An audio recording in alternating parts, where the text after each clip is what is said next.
আজকের রেসিপি পাউরুটির কাটলেট, আর আমি এটি ভেজ বানিয়েছিলাম। একদম পেঁয়াজ রসুন ছাড়া ভেজ রেসিপি। আর খেতে কিন্তু দুর্দান্ত টেস্টি হয়েছিল। তাই তোমাদের সঙ্গে শেয়ার করতে চলে এলাম। আমি এরকম পাউরুটি নিয়েছিলাম, চাইলে তোমরা অন্য রকমও নিতে পারো। আমি আলু সেদ্ধ করে নিয়েছি, এবার আলুটাকে একটু ম্যাশ করে নেব, নিয়ে এর মধ্যে দিয়ে দেবো।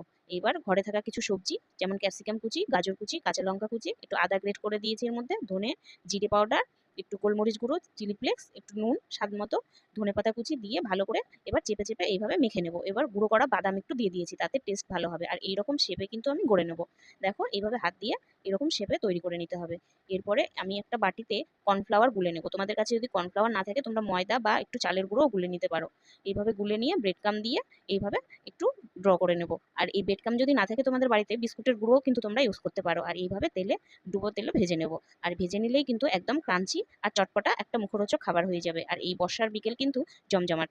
আর তোমাদের কেমন লাগলো অবশ্যই জানিও কমেন্টে। ভালো লাগলে লাইক